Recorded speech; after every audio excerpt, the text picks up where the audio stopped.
The widowed mafia boss's baby wouldn't stop crying in the restaurant until a shy waitress did something that changed everything. Before we dive in, our community is global. Shout out your city if you're comfortable sharing. The Silver Oak restaurant was the embodiment of Dominic Santoro's control over the city. Power cloaked in elegance. Danger masquerading as sophistication. Crystal chandeliers cast a gentle glow on tables where million-dollar deals were sealed over bottles of wine that cost more than most people's monthly income. His private back section was his sanctuary, where he conducted business hidden from prying eyes. But tonight, his power was useless. "Please, Marco," Dominic pleaded. His voice strained as he spoke to the screaming infant in his arms. "Please, son, just stop." The 1-year-old only wailed louder, his tiny fists pounding against his father's chest. The usual sounds of the restaurant had faded into silence. Every eye in the private section was fixed on the city's most feared man as he struggled to soothe his crying child, a mixture of pity and unease on their faces. Dominic Santoro, a name that made grown men tremble, a face that haunted federal investigations but never saw a courtroom. The crime lord who controlled half the city's underworld was being brought to his knees by a baby. "Boss!" His bodyguard, Marco, approached cautiously, his hands raised like he was approaching a frightened animal. "Maybe we should." "I've tried everything," Dominic snapped, his jaw tight with frustration and exhaustion. Dark circles underscored his eyes that usually commanded absolute obedience, but now only reflected desperation. "He's been crying for 2 hours. Nothing works. Nothing." The baby had been inconsolable ever since the nanny quit that morning, the 3rd one in 2 months. They all said the same thing before leaving. They couldn't handle the pressure of working for him, couldn't bear the weight of his world, couldn't manage a child in an environment where danger lurked in every shadow. Dominic bounced Marco gently, trying to remember what his late wife used to do.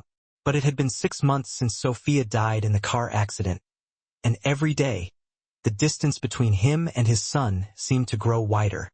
He could command loyalty from hundreds of dangerous men, but he couldn't comfort his own child. "Should I clear the restaurant, boss?" Marco asked quietly. "No." Dominic's voice was firm, despite his exhaustion. "I won't let him see me hide. I won't teach my son that we run from problems." But the baby's screams intensified, his little face turning an alarming shade of red. Other diners in the main section were starting to notice the commotion. The restaurant manager hovered nearby, torn between concern for the crying child and terror of approaching his most powerful and dangerous patron. That's when she appeared. Dominic noticed her peripherally. A young woman with light brown hair pulled back in a simple ponytail, wearing the restaurant's signature red apron over a white shirt. She moved through the dining room with quiet efficiency, carrying a tray of drinks to a nearby table. But unlike everyone else, she didn't stare at him with fear or judgment. Her clear blue eyes focused on the crying baby with pure concern. Their waitress had been too intimidated to approach their table all evening, sending a more experienced server instead. But this young woman, barely in her mid-20s, seemed oblivious to who he was or what he represented. She simply saw a crying child and a struggling father. She set down her tray and moved closer, her steps hesitant but determined. "Excuse me, sir." Her voice was soft, almost musical, cutting through the baby's cries. "I'm sorry to interrupt, but may I try something?" Dominic looked up sharply, his intense gaze meeting hers. He saw her flinch slightly, as most people did when they truly looked at him, but she didn't back away. Up close, she was beautiful in an understated way that caught him off guard. Delicate features, natural beauty untouched by the heavy makeup that most women around him wore, an innocence in her expression that seemed impossible in his world. "You think you can help?" His voice came out harsher than he intended, rough from exhaustion and frustration. She bit her lower lip nervously but nodded. I have experience with babies. My sister has 3 kids. Sometimes they just need a different touch, a different energy. May I?" Marco stepped forward protectively, his hand moving toward his jacket, but Dominic held up a hand to stop him. There was something in this woman's eyes, genuine concern mixed with determination, that made him want to trust her, despite every instinct warning him against letting strangers near his son. "What's your name?" he asked. "Emma," she replied softly. "Emma Clark." "Emma." He tested the name, finding he liked how it sounded. "You're new here." "It's my 3rd week." She extended her arms slightly, a silent question in her eyes. "Please let me try." Later, Dominic would wonder what possessed him to do it. He, who trusted no one, who kept everyone at arm's length, who built his empire on control and distance, handed his screaming son to a complete stranger. Emma took little Marco carefully, cradling him against her chest with practiced ease. The baby continued crying for a moment, but she didn't seem bothered. Instead, she began swaying gently, a natural rhythm that came from somewhere deep and instinctive. Then she started humming. It wasn't a lullaby Dominic recognized. Maybe it wasn't even a real song, but the melody was soft and soothing, and she hummed it with such warmth that even Dominic felt something inside him begin to calm.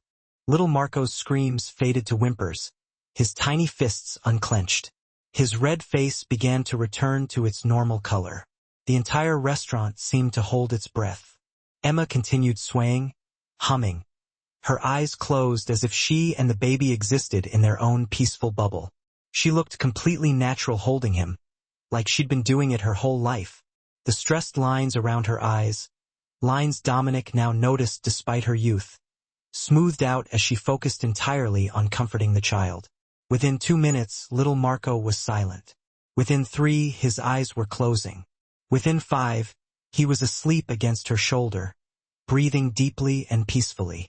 The silence in the restaurant was deafening. Emma opened her eyes slowly, looking down at the sleeping baby with a soft smile before meeting Dominic's stunned gaze. "Sometimes they just need to feel safe," she whispered, her voice barely audible. "Like someone will protect them no matter what." Dominic stared at her, completely motionless. In 6 months, he hadn't been able to do what this young waitress had accomplished in minutes. The most powerful crime lord in the city, rendered helpless by his own inadequacy as a father, until this slip of a woman showed him what he lacked: gentleness, peace, a presence untouched by violence and darkness. "How did you?" His voice failed him. He never failed. Words were weapons he wielded with precision. But facing this woman holding his peacefully sleeping son, he found himself speechless. "I told you, my sister's kids." Emma carefully transferred the baby back to his arms, her fingers accidentally brushing against his hands. The brief contact sent an unexpected jolt through him, and he saw her eyes widen slightly, suggesting she felt it too. "They can sense stress and tension. You were so worried about calming him that your anxiety made him more anxious." Dominic looked down at his sleeping son, then back up at her. "You're saying I was the problem?" "I'm saying you both needed to relax." Her smile was gentle, understanding, without a trace of judgment. "Being a single parent is hard, mister." She didn't know who he was. The realization hit him with unexpected force. In a city where his name inspired fear and respect in equal measure, where his face appeared in surveillance footage federal agents studied obsessively, where even legitimate businessmen knew to tread carefully around him, this woman had no idea. To her, he was just a struggling father. "Dominic," he said quietly. "Just call me Dominic." "Dominic." She tested his name the same way he'd tested hers, and he found himself wanting to hear her say it again. "Your son is beautiful." "How old?" 13 months.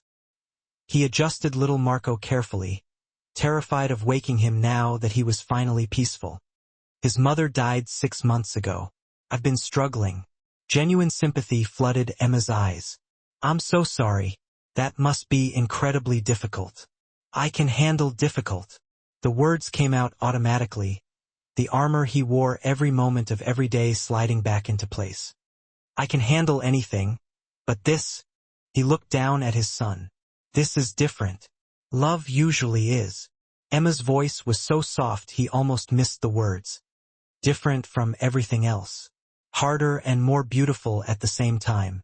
Before Dominic could respond, Marco, his bodyguard, not his son, cleared his throat pointedly. "Boss, we have that appointment in 20 minutes. Reality crashed back. He had a meeting with his lieutenants about the territory dispute brewing with the Romano family. Real problems requiring real solutions in his real world. A world this innocent young woman couldn't even imagine, right? Dominic stood carefully, his sleeping son secure in his arms. He pulled out his wallet with one hand, a smooth, practiced gesture, and extracted several $100 bills. For your kindness. Emma's eyes widened at the money, and she quickly shook her head. No, please. I didn't do it for money. I just wanted to help. You did more than help.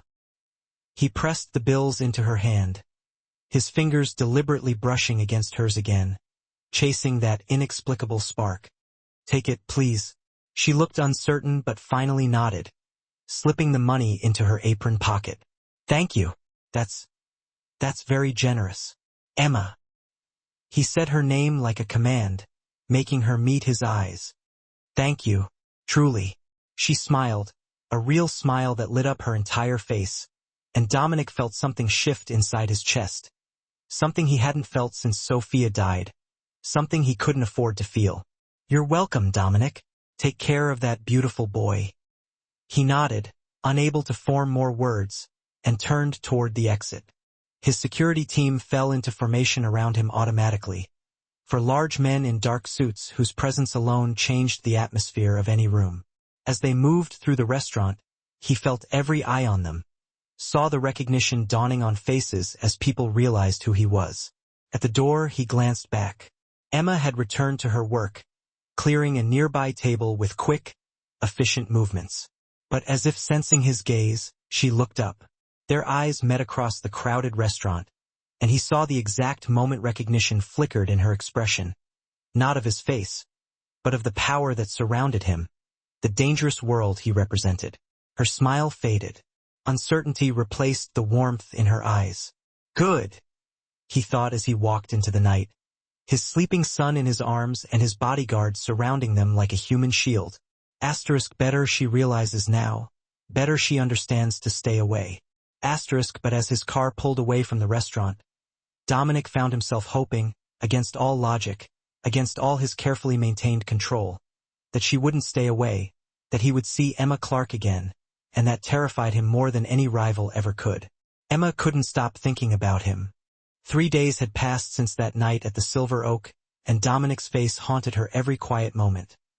Those intense dark eyes that seemed to see straight through her. The way his voice had cracked with exhaustion and desperation when he couldn't calm his son. The vulnerability hidden beneath all that power and control, and the way everyone in the restaurant had looked at him, not with respect, but with fear. Earth to Emma. Her coworker Sarah snapped her fingers in front of Emma's face, making her jump. That's the 3rd time you've zoned out today. What's going on with you? Emma shook her head, focusing on wiping down the bar. Nothing, just tired. Tired or thinking about tall, dark, and dangerous? Sarah leaned against the counter with a knowing smirk. She'd been working at the Silver Oak for 5 years and knew everything about everyone. That man who was here Tuesday with the crying baby? Emma's cheeks flushed. I was just helping with a baby. That's all. That's all. Sarah's laugh was sharp. Emma, sweetie, do you have any idea who that was?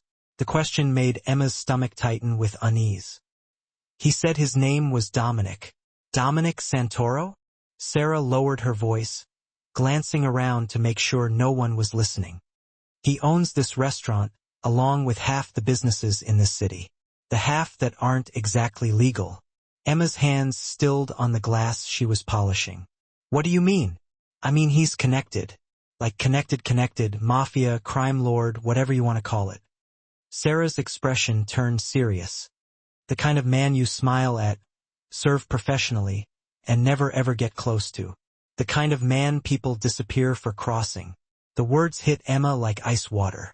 She remembered the bodyguards surrounding him, the way they'd moved with military precision, the expensive suit that probably cost more than her monthly rent, the power that radiated from him like heat from a flame. But he seemed so. Emma trailed off, unsure how to finish. Gentle with his son, desperate for help, human. That's what makes men like him dangerous, Sarah said quietly. They can seem normal, even charming, but they're not. They live in a world we can't even imagine, a world where violence is just business. Emma's throat felt tight. She'd been drawn to him. She couldn't deny it. The way he'd looked at her, the spark when their hands touched, the hope in his eyes when his son finally stopped crying. It had felt like connection, like possibility. But apparently it was just danger wrapped in an attractive package.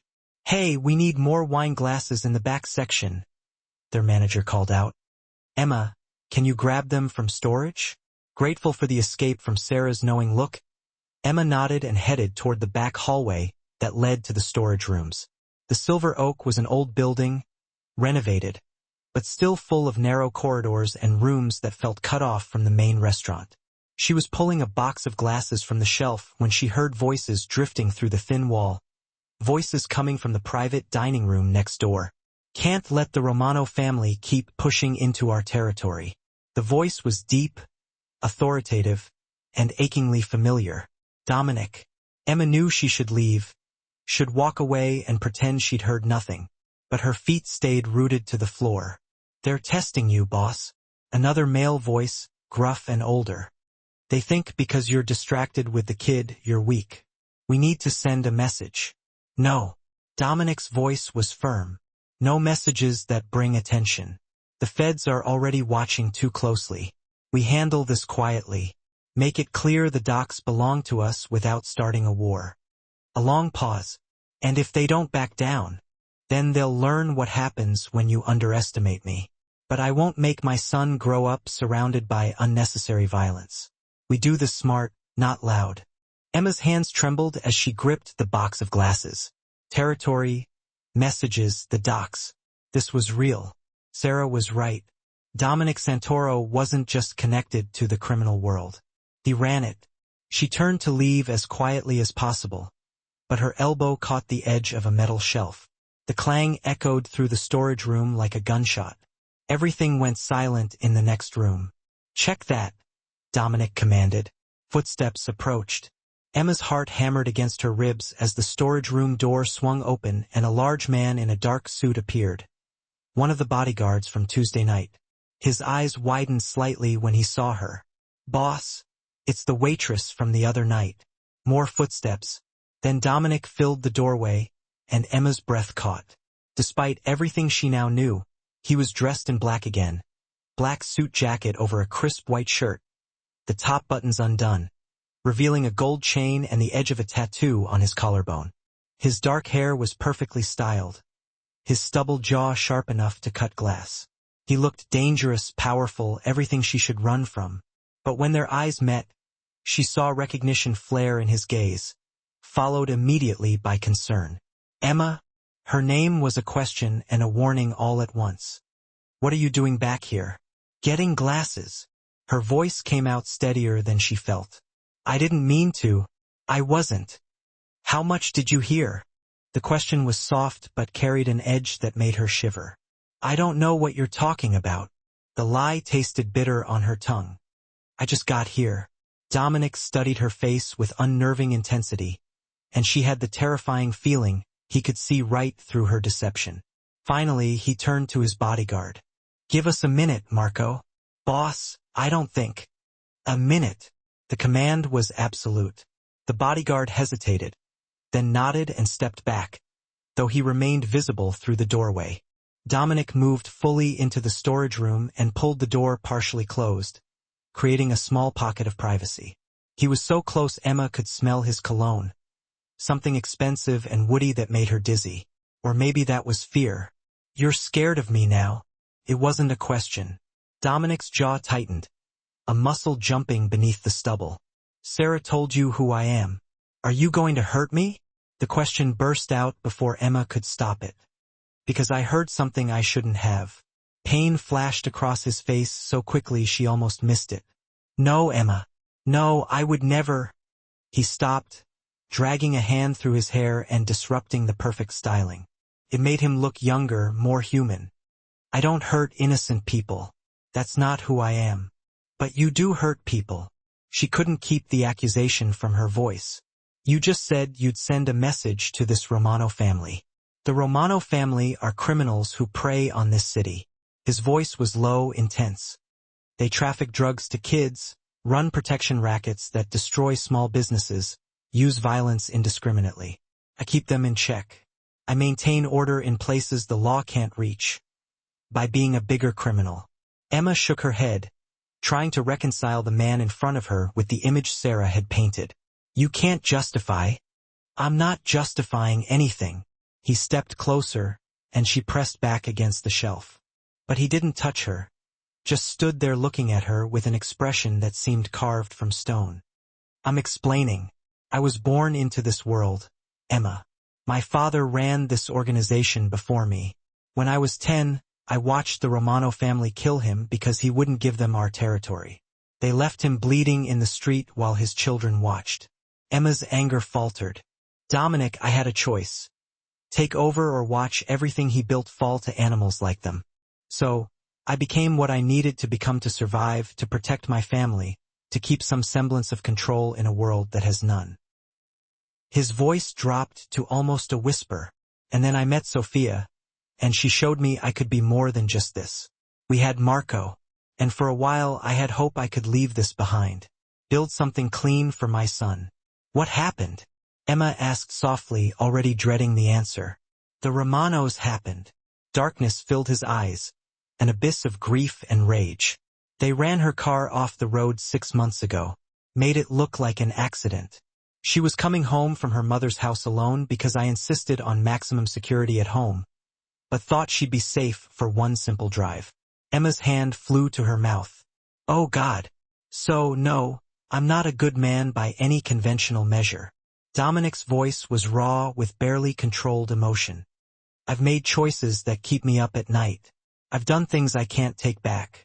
But everything I do now is to make sure my son grows up in a world where the Romanos can't hurt anyone else the way they hurt us. The storage room felt too small, too warm.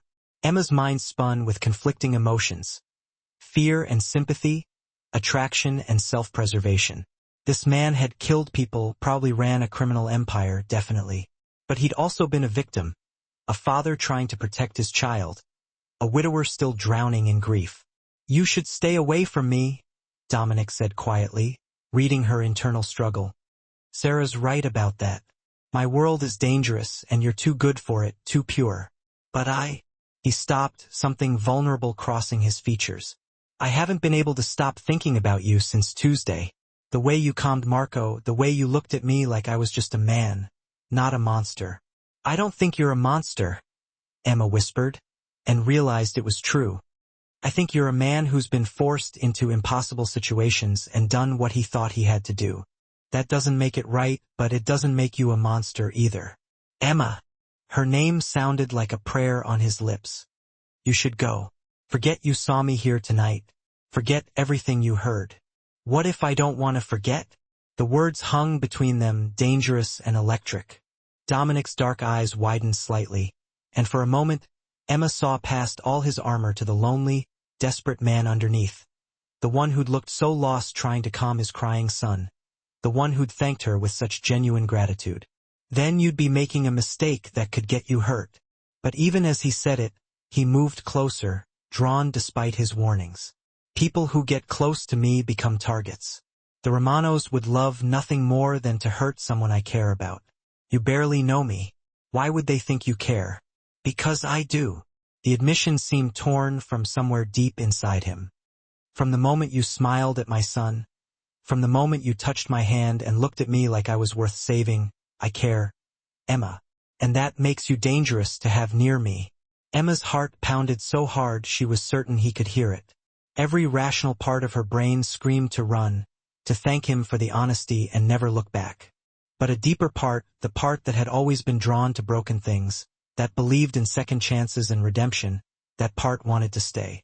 My shift ends in an hour, she heard herself say. Emma, I'm not saying I'm not scared. I am terrified. She forced herself to hold his intense gaze. But that little boy needs someone. And maybe you do too. Dominic looked at her like she'd just offered him the sun and moon. You have no idea what you're saying yes to. Then tell me. Help me understand your world instead of just pushing me away because it's dangerous. Before he could even get a word out, Marco's voice boomed from the doorway. "Boss, the Romanos just sent a message. They hit one of our shipments down at the docks. 3 of our guys are in the hospital." Instantly, any hint of vulnerability vanished from Dominic's face, replaced by stone-cold authority. "How bad is it?" he demanded. "Bad enough to be a statement, boss. They want to sit down tomorrow night." Dominic's jaw tightened, and Emma saw his hands clench into fists. When he looked back at her, his eyes were like steel. The ruthless crime lord was back, fully present. "Go back to work, Emma," he ordered, his voice hard.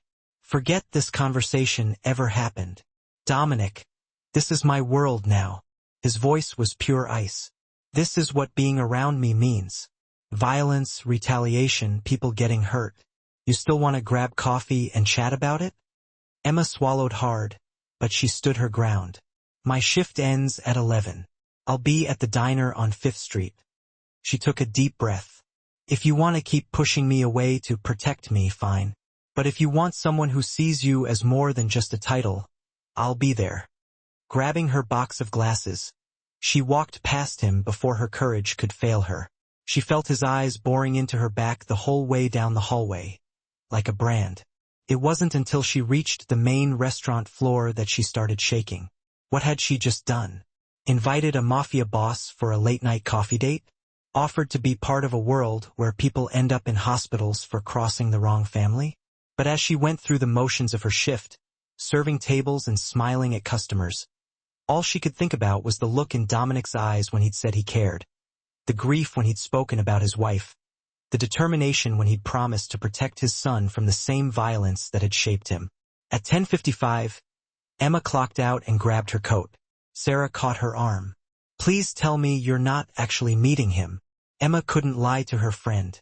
"I have to know if there's something real here, or if I'm just being stupid." "Emma, this isn't some romantic movie. This is real danger with real consequences." "I know," Emma said, squeezing Sarah's hand. "But everyone deserves a chance at something good. Even men who've done bad things. Maybe especially them." She walked out into the cold October night, heading toward 5th Street with no idea if Dominic would even show up. But in her heart, she knew he would. And she knew, standing there in the storage room with danger all around him, he'd already decided she was worth the risk. Now she just had to figure out if he was worth the risk to her. The diner on 5th Street was practically deserted at 11:30 on a Thursday night. Emma sat in a corner booth, her hands wrapped around a cup of coffee that had gone cold 20 minutes ago, watching the door and trying to convince herself she wasn't disappointed. He wasn't coming. Of course, he wasn't coming. He'd made it perfectly clear that she should stay away, that his world was too dangerous, that caring about her would make her a target. The smart thing, the only thing, was to let her go. The bell above the door chimed. Emma's breath caught as Dominic walked in, flanked by 2 bodyguards who immediately took up positions by the entrance and near the kitchen exit. He changed clothes. Or maybe he always kept spare suits close by. He was now wearing dark jeans and a black leather jacket over a gray shirt, making him look younger, almost normal. But there was nothing normal about the way every person in the diner suddenly found something else to look at. His eyes found her immediately, and something in her chest loosened at the relief she saw in his expression. "You came," she said as he slid into the booth across from her. "I told myself I wouldn't," he said, his voice rough and honest. "Drove halfway home, held my sleeping son, and promised myself I'd keep you safe by staying away." He leaned forward, his dark eyes intense. "But I couldn't. I got back in the car and came here like you'd put a leash on me." Emma's pulse raced. "Maybe I did." A small smile touched his lips, the first real smile she'd shown from him. It transformed his face, softening the hard edges and making him breathtakingly handsome. "Maybe you did." The waitress approached nervously, clearly recognizing Dominic, or at least sensing the danger surrounding him. He ordered coffee and waved away the offer of food, his attention never leaving Emma. "Tell me about you," he said once they were alone again. "I've spent 3 days learning everything my people could find. Where you grew up, where you went to school, your family. But I want to hear it from you." The admission that he'd investigated her should have been creepy. Instead, Emma found it oddly reassuring that he'd cared enough to look. What did your people find? That you grew up in a small town upstate. Father left when you were 8. Mother worked 2 jobs to keep you and your sister fed. You put yourself through community college, worked 3 part-time jobs, sent money home whenever you could. His voice softened. That you're kind to everyone. Volunteer at a women's shelter on weekends and have never even gotten a parking ticket. You're exactly what I thought you were. Too good for someone like me. Emma's cheeks flushed. I'm not some saint. I try to help where I can. My mom struggled so much when my dad left. I saw what it did to her, how hard everything was. I never want to be the person who makes life harder for someone else. And yet, here you are, making my life impossibly complicated. But his tone held warmth, not accusation. Tell me about Marco, Emma said, changing the subject. Your son, not your bodyguard. Dominic's entire demeanor shifted, softening in a way she suspected few people ever saw. He's everything. Curious, fearless, constantly getting into trouble. Looks exactly like Sophia, but has my stubborn streak. He pulled out his phone and showed her photos. A beautiful baby boy with dark curls and huge brown eyes, smiling at the camera. The nannies can't handle him because he senses their fear. They're terrified of me, which makes them tense, which makes him fussy. He needs stability, Emma said gently. Someone who isn't afraid. Someone he can trust. He needs a mother. The words came out raw, painful. But I can't give him that.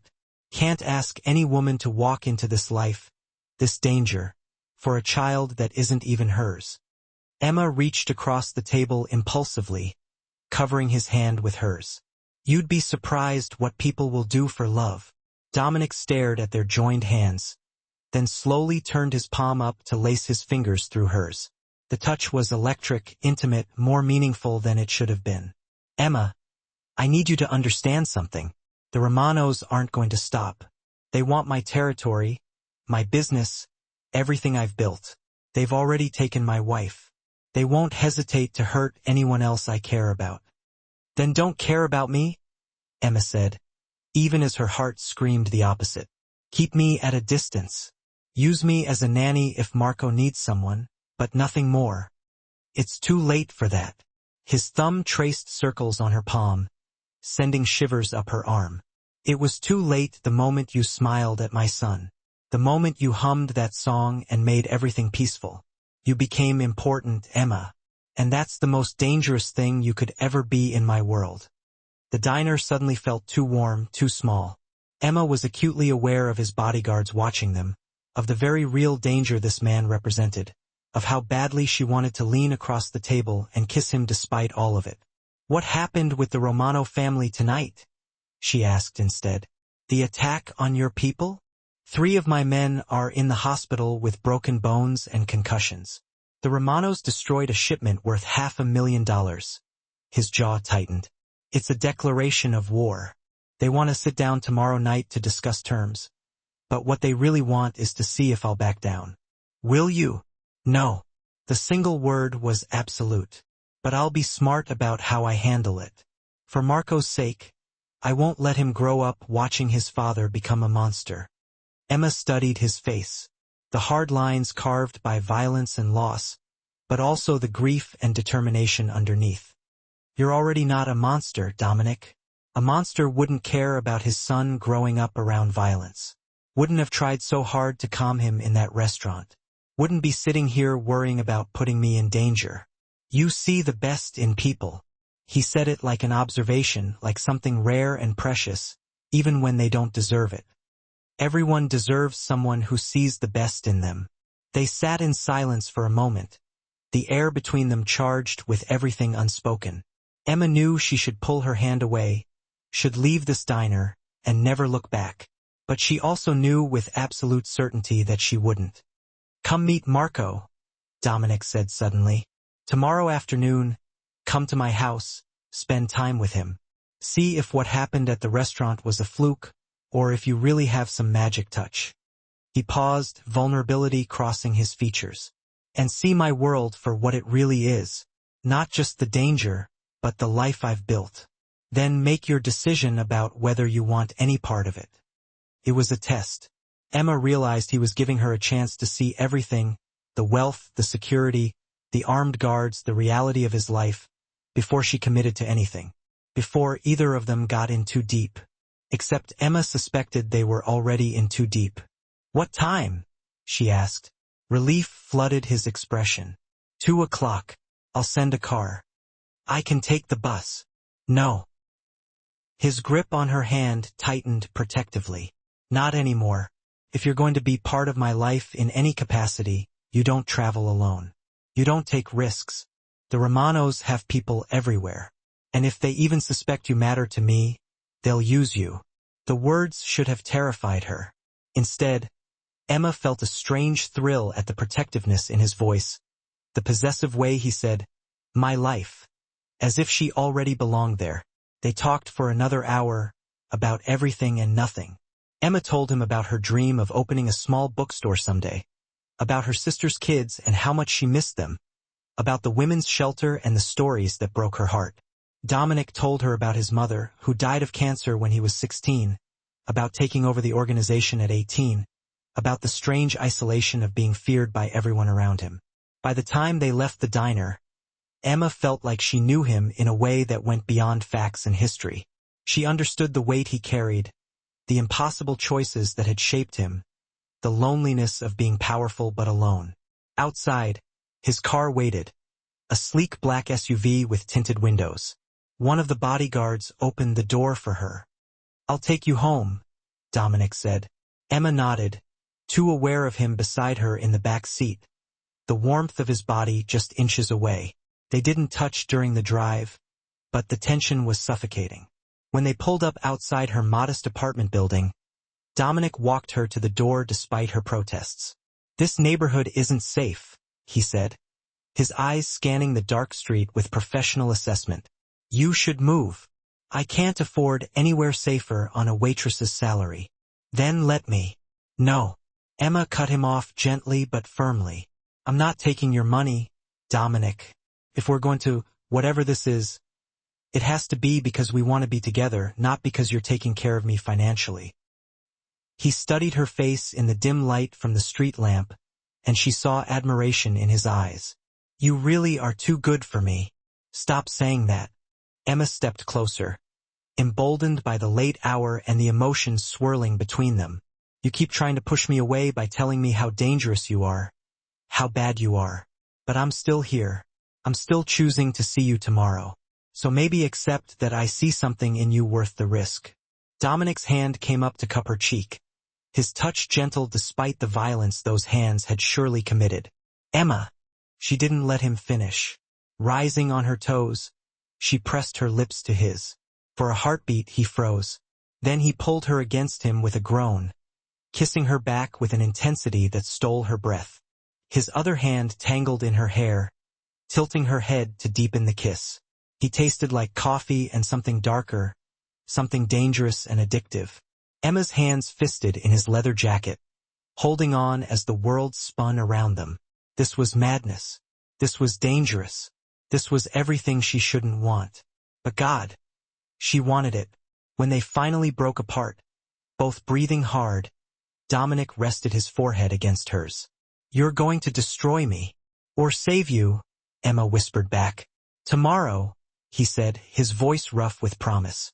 2 o'clock. Don't change your mind." "I won't."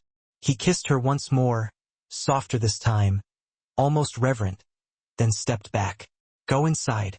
Lock your door. I'll have someone watching the building tonight." Emma wanted to argue about not needing protection, but the fierce concern in his eyes stopped her. "Okay."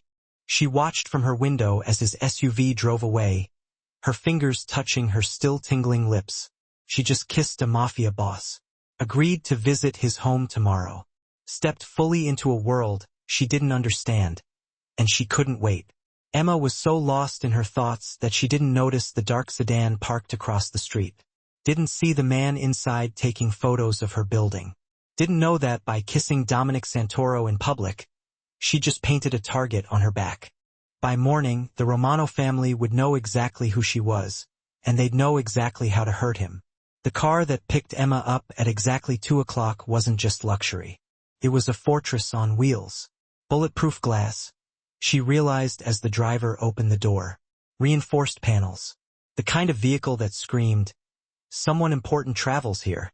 The drive took 30 minutes, leaving the city behind for an exclusive gated community, where estates sat behind stone walls and armed security patrolled manicured streets. When they finally pulled through iron gates bearing an ornate S, Emma's breath caught. Dominic's home was a sprawling Mediterranean-style mansion, all white stone and terracotta roof tiles, surrounded by perfectly landscaped gardens. But what struck her most were the men positioned at strategic points around the property.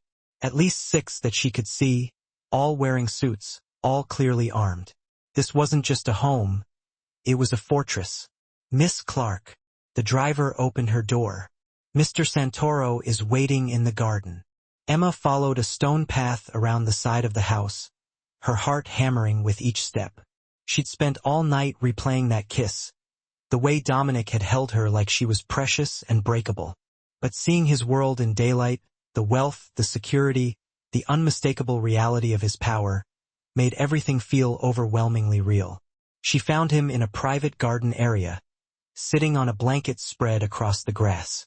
Little Marco crawled nearby, babbling happily as he grabbed at colorful toys scattered around them. Dominic had traded his usual dark suits for jeans and a simple black t-shirt, his hair slightly messy, and he looked so normal, so human, that Emma's chest tightened. He looked up as she approached, and the smile that crossed his face was pure joy. "You came. Did you think I wouldn't? I hoped you wouldn't." He stood, moving toward her with that dangerous grace she was beginning to recognize. "Spent all morning hoping you'd change your mind and stay safe. And yet, I sent the car because I'm a selfish bastard who wants you here despite knowing better." He stopped just inches away, close enough that she could feel the warmth radiating from him. "Emma, about last night. If you're going to apologize for kissing me, I was going to say it was the best thing that's happened to me in 6 months and that I want to do it again." But first, he gestured toward the blanket, where Marco had discovered Emma and was staring up at her with wide, curious eyes. "Someone wants to see you." Emma knelt down, and Marco immediately crawled toward her. Those same impossibly long lashes she remembered from the restaurant fluttering as he gave her a drooly baby smile. "Hi, sweet boy. Remember me?" Marco reached up, making grabbing motions with his chubby hands. Emma looked at Dominic for permission, and at his nod, she lifted the baby into her arms. Just like at the restaurant, Marco settled against her immediately, his tiny fingers gripping her shirt. "He remembers you," Dominic said softly, wonder in his voice. "He's been fussy all morning, but the moment you arrived, he calmed." Emma began humming the same melody from before, swaying gently. Marco's eyes drifted closed, his breathing evening out into the peaceful rhythm of a content baby.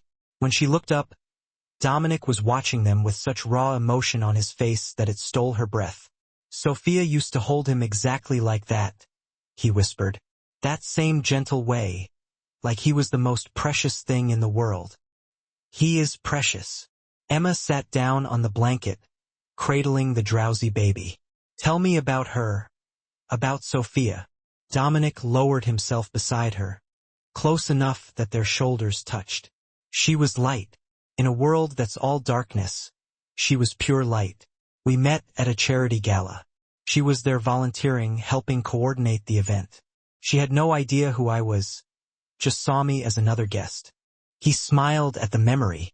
"She spent the whole night telling me about her work at the children's hospital, about the kids she helped, about wanting to make the world better. I fell in love with her before dessert was served." "How did she handle your world?" "She hated it." His voice went rough. "Hated what I did, who I had to be. But she loved me anyway. Thought she could change me, save me, and maybe she did a little. When Marco was born, I promised her I'd find a way out, that I'd build something legitimate so our son wouldn't have to inherit this empire of shadows. Emma heard the grief beneath his words. The guilt. It wasn't your fault what happened to her, was it? He looked at her, his eyes dark with self-recrimination. She died because she was mine. Because the Romanos knew hurting her would destroy me. I should have protected her better. Should have. You can't protect everyone from everything, Emma interrupted gently. You're not God, Dominic. You're just a man trying to do right by his family. Before he could respond, his phone buzzed. Then again and again. Dominic pulled it out, his expression darkening as he read the messages. What's wrong? The Romanos. His voice went cold, dangerous. They're pushing the sit-down to tonight. They want to meet at neutral ground, the old warehouse district. He stood abruptly, tension radiating from every line of his body. This is wrong. They're planning something. Emma's stomach tightened with fear. Then don't go. I have to. If I don't show, they'll see it as weakness. They'll push harder, hit more of my operations, hurt more of my people. He pulled out his phone again, texting rapidly. Marco, get a full security detail to the house. No one comes in or out without my approval. A bodyguard appeared from somewhere nearby, moving with silent efficiency. Already done, boss. The property is locked down. Dominic nodded, then looked at Emma with conflict written across his face. You should go before this gets complicated. I'm already here, and Marco just fell asleep. She glanced down at the peaceful baby in her arms. Let me stay with him while you handle this. He shouldn't be alone. Emma, please. She met his eyes. I want to help. Let me do this one thing. The internal war played out across his features before he finally nodded. Okay, but you stay inside the house. You don't leave. You don't go near windows. And if anything feels wrong, you get to the panic room. Rosa knows where it is. Panic room. Emma tried to keep the tremor from her voice. You have a panic room? I have 3. He moved closer, crouching beside her on the blanket. With gentle fingers, he tilted her chin up until their eyes met. This is what my life looks like, Emma. Panic rooms and bodyguards and meetings with people who want me dead. Are you sure you want any part of this? Instead of answering with words, Emma leaned forward and kissed him, soft and sweet, with Marco sleeping peacefully between them. When she pulled back, Dominic's eyes were molten. Be careful tonight, she whispered. Always am. But his voice was rough, affected. He pressed a kiss to her forehead, then one to his son's head. Take care of each other. Emma watched him walk away, his shoulders squared with determination, 2 bodyguards falling into step behind him. The garden suddenly felt too quiet, too empty without his presence. She carried Marco inside, marveling at the house's interior, all marble and expensive art, but also baby toys scattered across the floor and family photos on the walls. Evidence of a life being lived despite the danger surrounding it. The nanny, a kind-faced woman named Rosa, showed her to Marco's nursery and helped her settle him in his crib. Mr. Santoro, he never lets anyone care for Marco except me, Rosa said with a knowing smile. You must be very special, Mississippi. I'm just trying to help. That's what makes you special. Rosa patted her arm. That baby needs someone who sees him as a child, not as the heir to an empire. And Mr. Santoro, he needs someone who sees the man, not the monster. After Rosa left, Emma sat in the rocking chair beside Marco's crib, watching him sleep and trying not to think about Dominic walking into danger, trying not to imagine what handling the Romano family might actually mean. Hours passed, the sun set. Emma's phone showed 8 p.m., then 9 p.m., then 10 p.m., with no word from Dominic. That's when she heard the commotion downstairs, shouting, running footsteps, Marco's sharp voice barking orders. Emma's heart jumped into her throat. She moved to the nursery door just as Marco appeared, his face grim. Miss Clark, we have a situation. The Romanos know you're here. They have people outside the gates. The blood drained from Emma's face. How? They've been watching you since last night. They know you matter to the boss. He moved to the window, peering through the heavy curtains. They're not breaching the property yet. They were just making their presence known, sending a message. Where's Dominic? The meeting had gone south. The Romanos ambushed him at the warehouse. Our people got him out, Marco said, his jaw tight. He's handling the situation, making sure they understand there are consequences for breaking peace talks. Emma's hands trembled. This was her fault. If she hadn't kissed Dominic in public, if she hadn't agreed to come here, the Romanos wouldn't have a way to hurt him through her. Her phone buzzed. A text from an unknown number. We know where you live. We know where you work. Tell Santoro to back down, or you'll learn what happens to people who matter to him. She showed Marco the message, watching his expression darken. They're escalating. This isn't just about territory anymore. They want to break him emotionally. Then I need to leave, Emma said, her decision immediate, even as it tore at her heart. If I'm not in his life, they have no reason to target me. With respect, miss, it's too late for that, Marco replied. They've already identified you as leverage. Leaving won't make you safer. It'll make you vulnerable. Before Emma could respond, Marco's phone rang. He answered, his expression shifting through concern, anger, and finally grim acceptance. When he hung up, he looked at Emma with something like pity. The boss is coming back. The situation is contained. But Miss Clark, I need to warn you.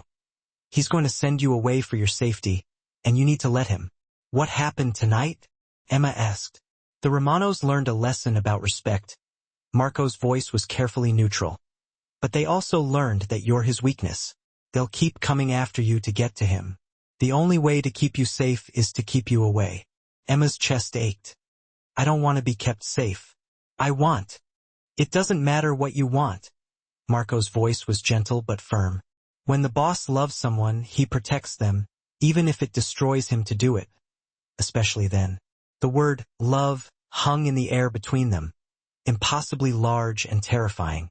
20 minutes later, Emma heard the front door open. Dominic's voice carried up the stairs, low and authoritative as he gave orders to his men. Then footsteps on the stairs, quick and purposeful. He appeared in the nursery doorway, and Emma's breath caught. He looked different, harder. His jacket was gone, his white shirt partially untucked, a new tension in his shoulders that spoke of violence recently committed. Their eyes met, and she saw the decision already made in his gaze. No, she whispered. Don't. The Romanos sent 10 men to circle this property while I was in that warehouse, Dominic said, his voice carefully controlled. They sent that text to your phone. They're watching your apartment, your work, every place you've ever been. They're making it clear that hurting you is how they hurt me. Then we face them together. No, the word was final. Emma, I won't let you become what Sophia became. I won't watch another woman. He stopped, jaw clenching.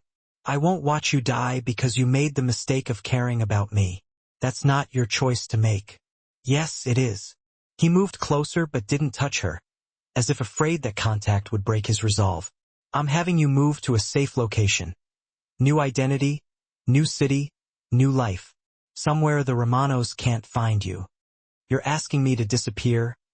Emma's voice cracked. To give up everything, everyone. I'm asking you to live. His control slipped, showing the anguish beneath. Because if they hurt you to get to me, it'll work. I'll burn this entire city down for revenge, and my son will grow up with a monster for a father. I can't, he whispered, his voice breaking. I can't let that happen. Emma looked at this man who'd somehow become everything in just a few days, saw the grief and fear and desperate love in his eyes, and understood that he was breaking his own heart to save hers. And if I refuse, then I'll beg. Dominic's voice was raw. I'll get on my knees and beg you to save yourself. Save me from becoming what I'll become if I lose you. Emma's vision blurred with tears. You can't ask me to walk away. Not after everything, not after I've seen who you really are. I have to. He reached out then, cupping her face with shaking hands. Because you were right last night. You are saving me. And the only way to finish saving me is to live, to be somewhere safe where I can picture you happy, even if it's without me.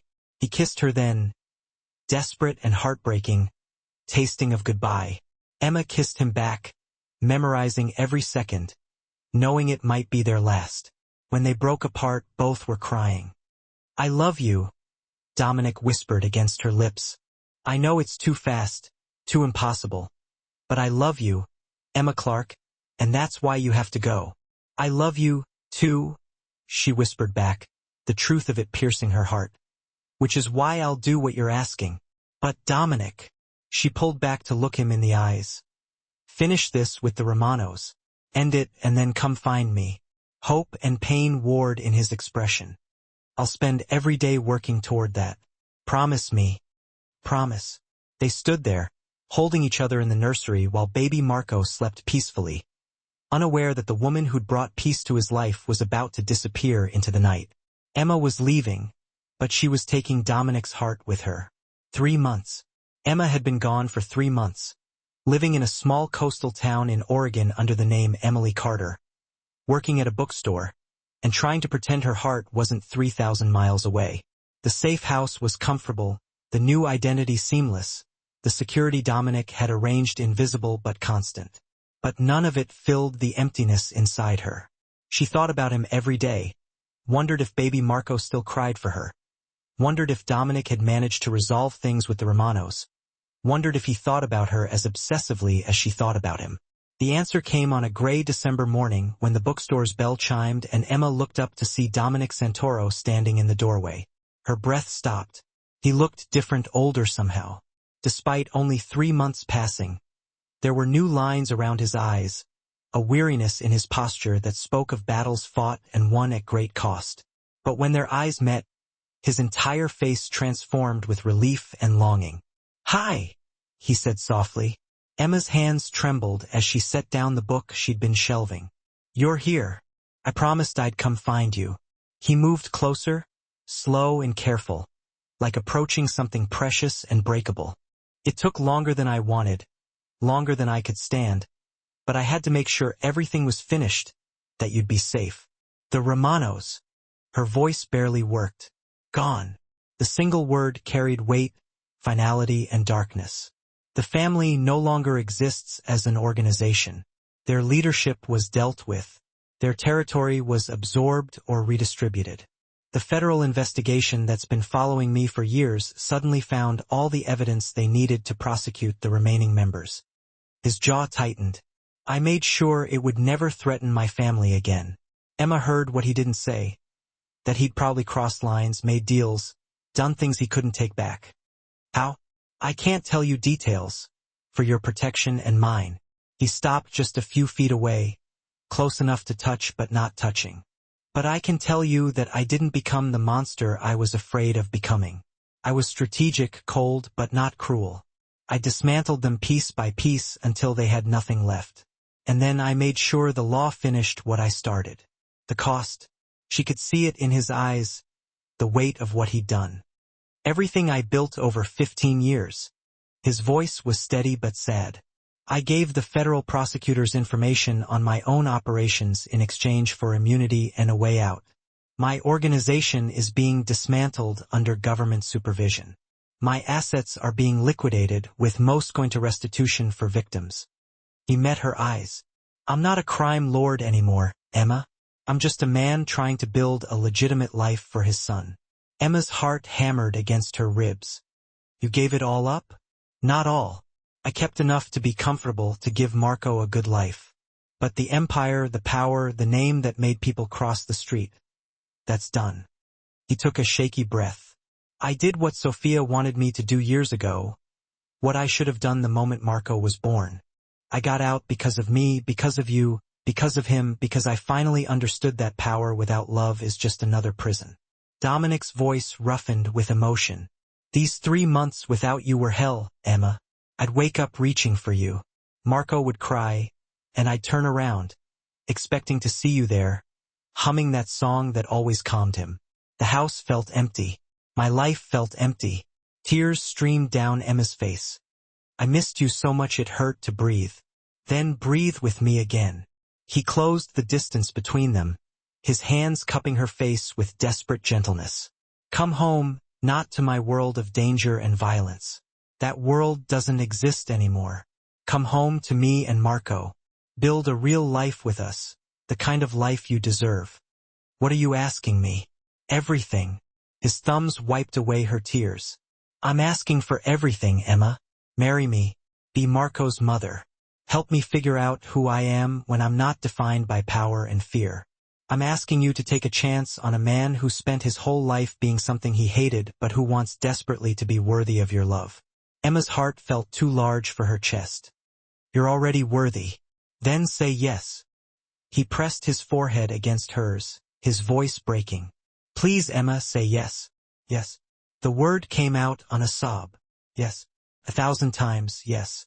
Dominic kissed her then, deep and claiming and full of 3 months of desperate longing. Emma kissed him back with everything she had, pouring all her love and hope and relief into the connection. They stood there in the empty bookstore, holding each other like they could make up for lost time through sheer force of will. When they finally broke apart, both were crying and laughing at the same time. I have something to show you. Dominic pulled out his phone, and Emma's breath caught at the video playing on the screen. It was Marco, bigger now, his dark curls longer, his face more defined. He was toddling unsteadily around a living room, giggling as he chased a small dog. He started walking last month and we got a puppy. His therapist said it would help with the anxiety from all the changes. Therapist? Emma's heart clenched. He was having nightmares. Wouldn't sleep unless I was in the room. The doctors said it was from the instability, the tension he'd been absorbing. Dominic's voice was heavy with guilt. I put him in therapy the week after you left. He's better now, but he still asks for you, points at women with light hair and says, Mama. Fresh tears spilled down Emma's cheeks. I want to see him. He's with Rosa at a hotel 20 minutes from here. I didn't want to bring him in case. He swallowed hard. In case you said no. I couldn't let him lose you twice. I could never say no. Emma grabbed her coat from behind the counter. Let's go right now. I need to see him.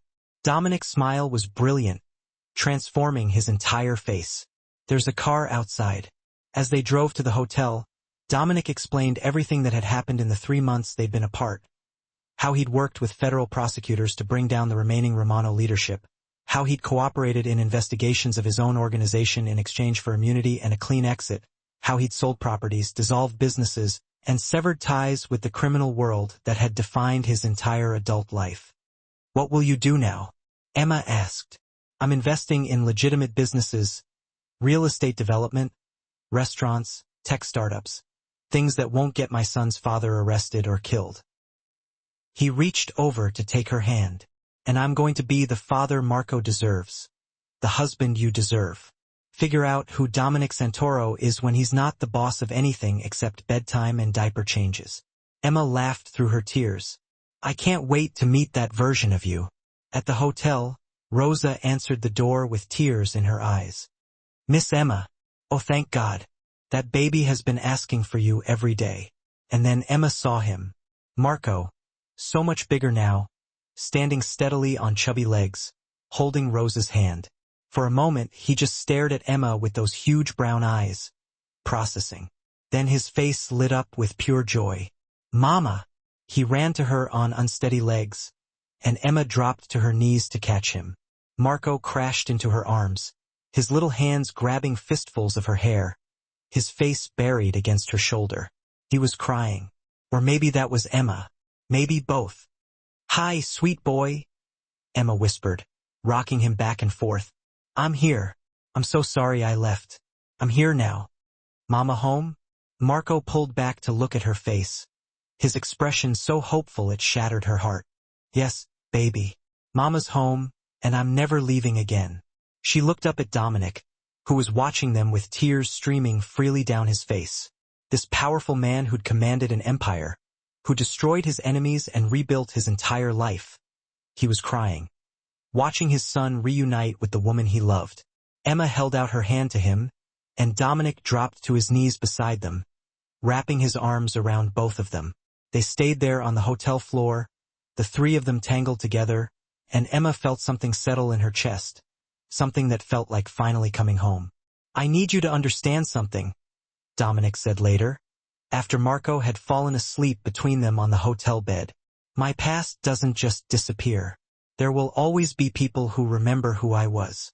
Federal agents might always be watching. And some of the things I've done, I'll carry that guilt forever. I know. Emma traced his jaw with gentle fingers. I'm not asking for perfect. I'm asking for honest, for real, for a man who's trying to be better, even when it's hard. I can give you that. He caught her hand, pressing a kiss to her palm.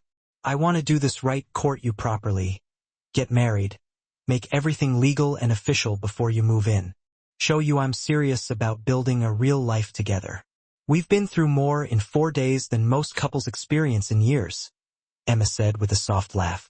I think we can skip some of the traditional steps. No, his voice was firm.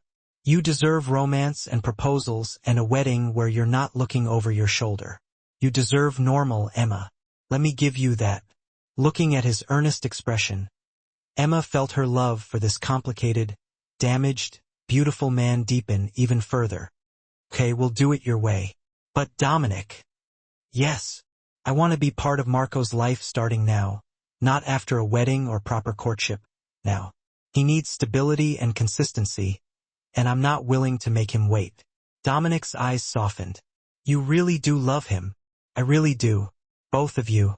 Emma leaned in to kiss him softly. You're my family now. Both of you. They talked for hours after that, planning their future. Emma would move back east, but to a new city where Dominic had purchased a house, something modest and suburban, not a fortress. She'd help him with Marco while exploring options for opening her bookstore. They'd get married in the spring. A small ceremony with just family and close friends. They'd build a life that was blessedly, beautifully normal. There's one more thing, Dominic said as dawn light started filtering through the hotel curtains. The federal prosecutor who handled my case, he said, if I ever wanted to, once everything is fully settled, I could talk to at-risk youth, tell my story, show them there's a way out of the life I was born into. Emma's eyes widened. Would you want to do that? I don't know. He looked vulnerable, uncertain. It might help someone avoid the mistakes I made, or it might just be me trying to earn redemption I don't deserve. It would be you taking responsibility and using your experience to help others.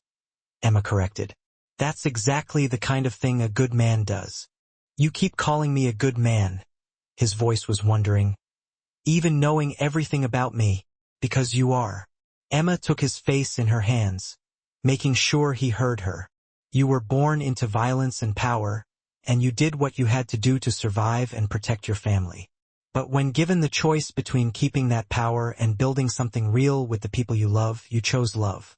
That makes you good, Dominic. That makes you worthy of happiness. He kissed her then, slow and sweet and full of promise. The kiss of a man who'd walked through fire and finally found his way home. Between them, Marco stirred, blinking sleepy eyes. When he saw them both there, his face broke into a smile that rivaled the sunrise. Mama. Dada.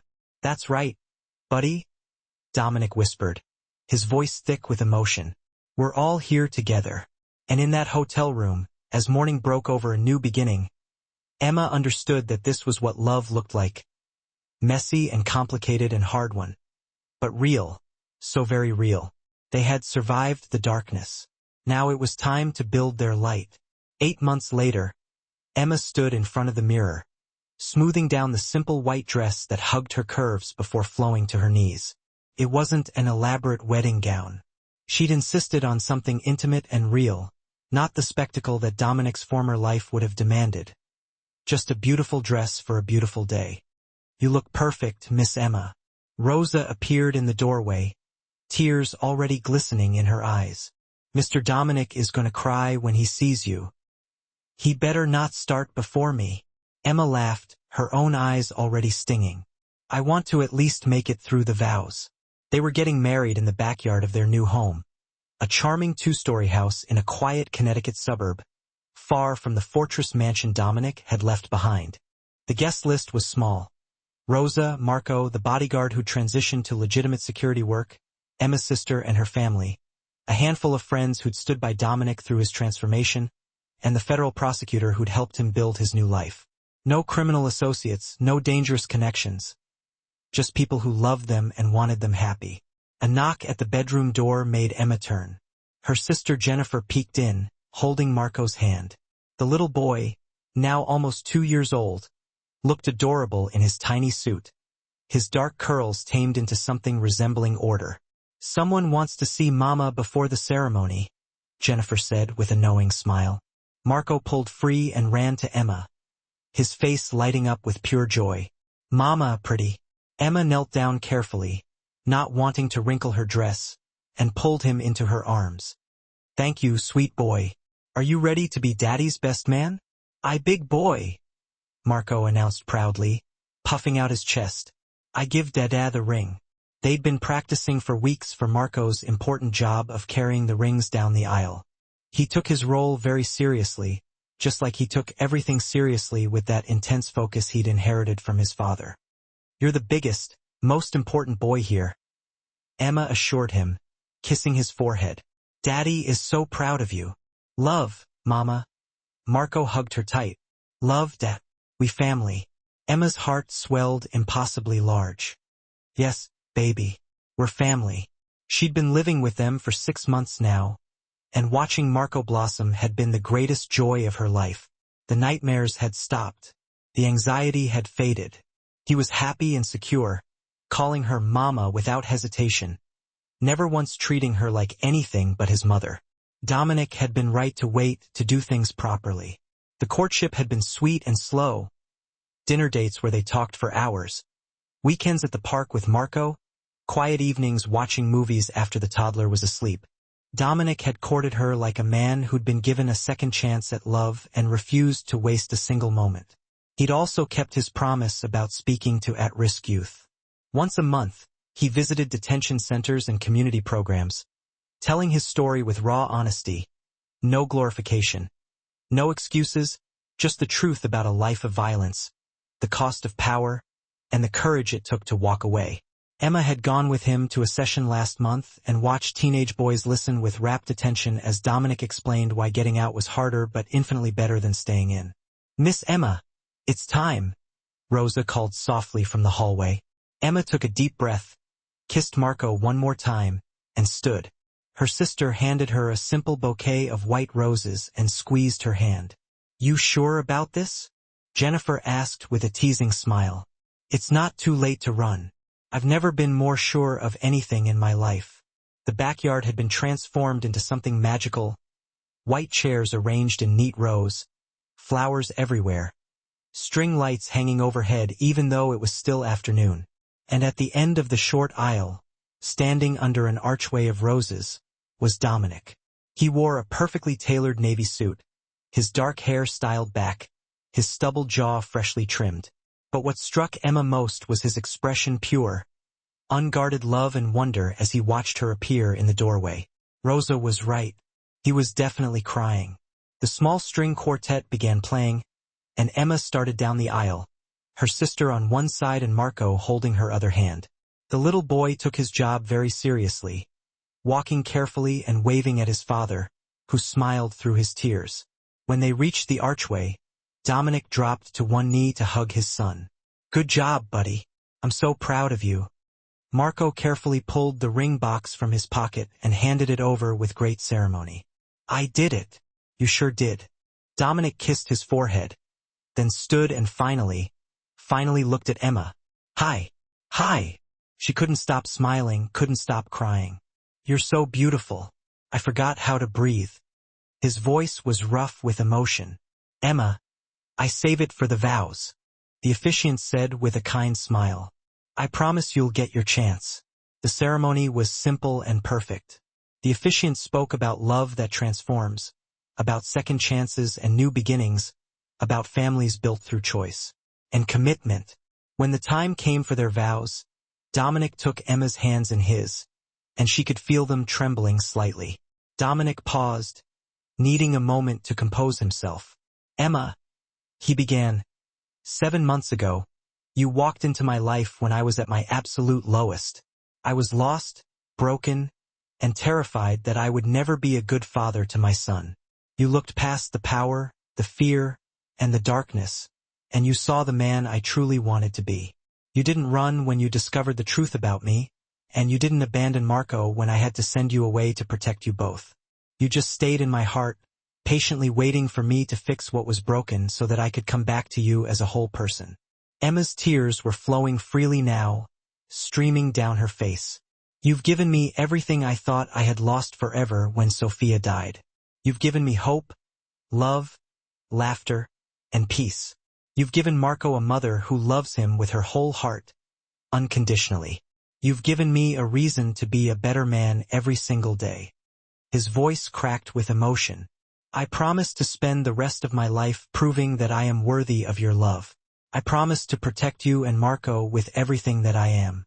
I promise to build a life with you that is filled with all the normal, boring, beautiful things that I never thought I deserved. I promise to love you fiercely and tenderly, in darkness and in light, for every day I'm given on this earth. Emma had to take several deep breaths before she could speak, her voice thick with emotion. Dominic, you once told me that I see the best in people, even when they don't deserve it. But I didn't just see the best in you. I saw the truth. I saw a man fighting with everything he had to become better, a father willing to give up everything for his son, a person capable of extraordinary transformation because he finally had something worth transforming for. She squeezed his hands, feeling his pulse racing beneath her fingers. You gave up an empire for love. You walked away from power to build something real, something lasting. You let me go to keep me safe and then fought your way back to me when it was finally possible. That's not the story of a monster. That's the story of a hero. My hero. Her voice strengthened with conviction. I promise to love you through every moment of doubt, every shadow from your past, every challenge our future brings. I promise to be Marco's mother in every way that truly matters. I promise to build this beautiful, normal, extraordinary life with you. And I promise that no matter what happens, you will never face the darkness alone again. By the time they finished their vows, there wasn't a dry eye to be found in the backyard. Even Marco, the stoic bodyguard, was wiping his face with his sleeve, overcome with emotion. By the power vested in me, the officiant said with a beaming smile, I now pronounce you husband and wife. Dominic, you may kiss your bride. Dominic gently cupped Emma's face with reverent hands and kissed her softly, sweetly, pouring every ounce of love and emotion he felt into the tender connection. When they broke apart, he pressed his forehead to hers and whispered, Thank you for saving me. Thank you for letting me. The celebration afterward was filled with joy and laughter, a testament to the love they shared. They cut a small cake together while Marco helped by stealing frosting with his fingers, his face smeared with sugary delight. They danced to songs that made Emma cry and Dominic hold her even tighter, cherishing each moment. They listened to toasts from Rosa and Jennifer that had everyone laughing through their tears, sharing stories and memories that celebrated the couple's journey. As the sun began to set, casting a warm golden glow, and the string lights twinkled overhead, Emma found herself standing at the edge of the yard, watching Dominic chase Marco around the garden. The little boy's laughter rang out like bells, pure and happy, a sound that filled her heart with joy. Dominic caught him and lifted him high in the air, spinning him around until they both collapsed on the grass in a giggling heap, their faces flushed with happiness. This was her life now. This beautiful, chaotic, love-filled life she had always dreamed of but never thought possible. They're good together, a voice said beside her, breaking her reverie. Emma turned to find the federal prosecutor, David Chun, standing there with a glass of wine, observing the scene with a thoughtful expression. I wasn't sure Dominic could really do it, leave that life behind him. Most people can't, but he proved me wrong. He's stronger than anyone gives him credit for, Emma said softly, her voice filled with pride. No, David smiled, shaking his head slightly. He's loved. That's what made him strong. You and that little boy, you gave him something worth being strong for, something to protect. Emma watched as Dominic stood and brushed grass off his suit, then scooped Marco into his arms. The toddler wrapped his arms tightly around his father's neck, laying his head on Dominic's shoulder with complete trust and contentment. The image made her chest ache with the overwhelming amount of love she felt for them both. 6 months ago, I never would have believed this was possible, David continued, his voice tinged with amazement. A crime lord walking away from it all and actually making it work. But looking at him now, he's not that man anymore. He's just a father, a husband, someone trying his best to be good. He always was good, Emma corrected gently, her eyes shining with affection. He just needed permission to believe it himself, to see the good in himself. Dominic noticed her watching and started walking over, Marco still nestled securely in his arms. When he reached her, he carefully transferred their son to David with a warm smile. Uncle David, can you watch him for a minute? I need to dance with my wife. Your wife? Emma tested the words, savoring how they felt on her tongue, loving the sound of it. That's going to take some getting used to, she said with a playful smile. We have the rest of our lives, Dominic said, his eyes sparkling with love as he pulled her into his arms as a slow song started playing. I'm in no hurry, he added, nuzzling her hair. They swayed together under the soft glow of the string lights, lost in their own little world.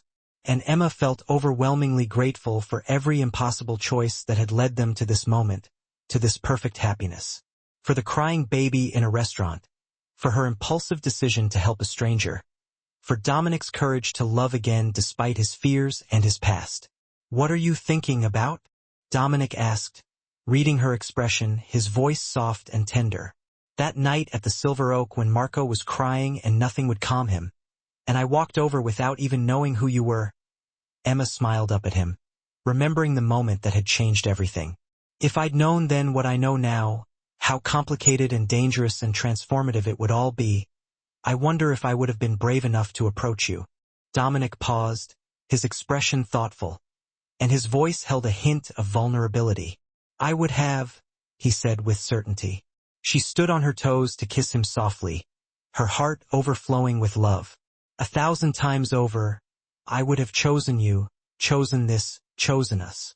Dominic's arms tightened around her, holding her close. I spent so many years thinking that love was a weakness, that caring about people made you vulnerable and susceptible to pain. But you taught me that love is the strongest thing there is, strong enough to change everything, to overcome any obstacle. We changed everything, Emma corrected, her voice filled with emotion, together. Later that night, after all the guests had left and Marco was fast asleep in his room, Dominic and Emma stood in the nursery doorway, watching their son sleep peacefully. The room was filled with toys and books, the walls painted with cheerful murals that Emma had helped choose, creating a space that was both stimulating and comforting. Everything in the room felt soft and safe and wonderfully normal.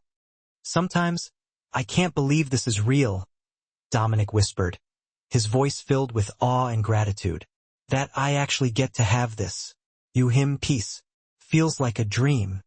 Believe it, Emma said, squeezing his hand and lacing her fingers through his. This is your life now, our life, and it's real. There's something I haven't told you yet, something I've been working on. Dominic turned to face her in the dim hallway, his expression serious. I've been meeting with a lawyer about adoption papers so you can legally adopt Marco, making our family official in every way. Emma's breath caught in her throat, her eyes widening in surprise and joy. Really? She whispered, unable to believe what she was hearing. He's yours, Emma. He has been since the moment you first held him in your arms and soothed him. I want the paperwork to reflect what our hearts already know to be true. That you're his mother, the only one he'll ever remember. Fresh tears spilled down Emma's cheeks, tears of happiness and overwhelming love. I love you so much, she said, her voice choked with emotion. I love you too, he replied, pulling her close and wrapping his arms around her. And there's one more thing, a final surprise. Dominic paused, his eyes twinkling with excitement. I bought the building right next to our house. I'm having it renovated into your bookstore. Emma's books, your dream made real. Emma pulled back to stare at him, her mouth agape in disbelief. Dominic, that's too much. You shouldn't have. It's not enough, he said fiercely, shaking his head. You gave up everything to be with me. Your apartment, your job, your entire life. You deserve to have something that's truly yours. Something you built and can call your own. Let me give you this. Please. Looking at his earnest expression, Emma understood that this was about more than just a bookstore. It was about Dominic proving to himself that he could give instead of take, that he could build instead of destroy, that he was worthy of her love and sacrifice. Okay, she whispered, her voice filled with emotion. Emma's books it is. They stood there in the quiet hallway, holding each other close as their son slept peacefully nearby, their hearts overflowing with love and gratitude. Outside, the suburban street was quiet and safe, a world away from the darkness and danger of Dominic's past. No guards, no threats, just the peaceful stillness of a spring night, filled with the promise of a bright future. Do you ever miss it? Emma asked quietly, breaking the silence. The power, the control, the empire you built, the life you left behind? Dominic was quiet for a long moment, his expression thoughtful. Sometimes, I miss the certainty of it all, knowing exactly who I was and what I did, the clarity of purpose. But then Marco calls me Dada. Or you smile at me like I hung the moon. And I remember that life was empty, hollow, and meaningless. This life is full, overflowing with love and purpose. I chose right. We both did. They went to bed that night as husband and wife, wrapped around each other in the master bedroom of their suburban home, feeling safe and secure in their love. Emma fell asleep listening to Dominic's heartbeat, steady and sure, thinking about how far they'd both come, the incredible journey they had taken together. From a crying baby in a restaurant to a family built on love and second chances. From a crime lord and a waitress to a husband and wife starting their forever. From darkness into light, they had found their happy ending. The next morning, Emma woke to find Dominic's side of the bed empty. She wandered downstairs, following the delicious scent of breakfast cooking, to discover him in the kitchen, attempting to make pancakes while Marco sat in his high chair, covered in syrup and giggling with delight. Dada's pancakes are funny, Marco announced, pointing at the misshapen circles on the griddle with a sticky finger. They're artistic, Dominic defended, looking adorably flustered with flour in his hair, a testament to his efforts. He noticed Emma and his face lit up with a warm smile. Good morning, Mrs. Santoro, he said, his voice filled with love. Good morning, Mr. Santoro, Emma replied, moving to kiss him, not caring that he tasted like syrup and batter. Need help? She asked, gesturing at the disaster zone that was their kitchen. Desperately, he replied, rolling his eyes playfully. Turns out, running a criminal empire was significantly easier than making breakfast for a toddler. Emma laughed and took over the pancakes, flipping them with practiced ease, while Dominic cleaned Marco's face, wiping away the sticky residue of his morning feast. This was her life now. Messy kitchens and sticky toddlers and a husband who tried his best even when he failed. A life filled with love and laughter and the comforting chaos of family. It was beautiful. It was everything she had ever wanted. And as they sat down to eat breakfast together, sunlight streaming through the windows, Marco babbling happily about his new favorite toy, Dominic reaching over to hold Emma's hand. She knew that this was the happy ending they'd both fought so hard for. Not perfect, not without challenges, but real and chosen and overflowing with love. To new beginnings, Dominic said softly, raising his coffee cup in a toast. To family, Emma added, raising hers. To pancakes, Marco shouted, raising his sippy cup high in the air. They clinked their cups together, and Emma felt her heart swell with gratitude for every impossible choice that had led them to this moment, to this perfect, imperfect life. Because sometimes, the greatest love stories begin with a crying baby, a fearless act of kindness, and the courage to believe that even the most broken people deserve a second chance at happiness. And they lived their second chance fully, fiercely, and forever. Their love a beacon of hope and a testament to the transformative power of the human heart.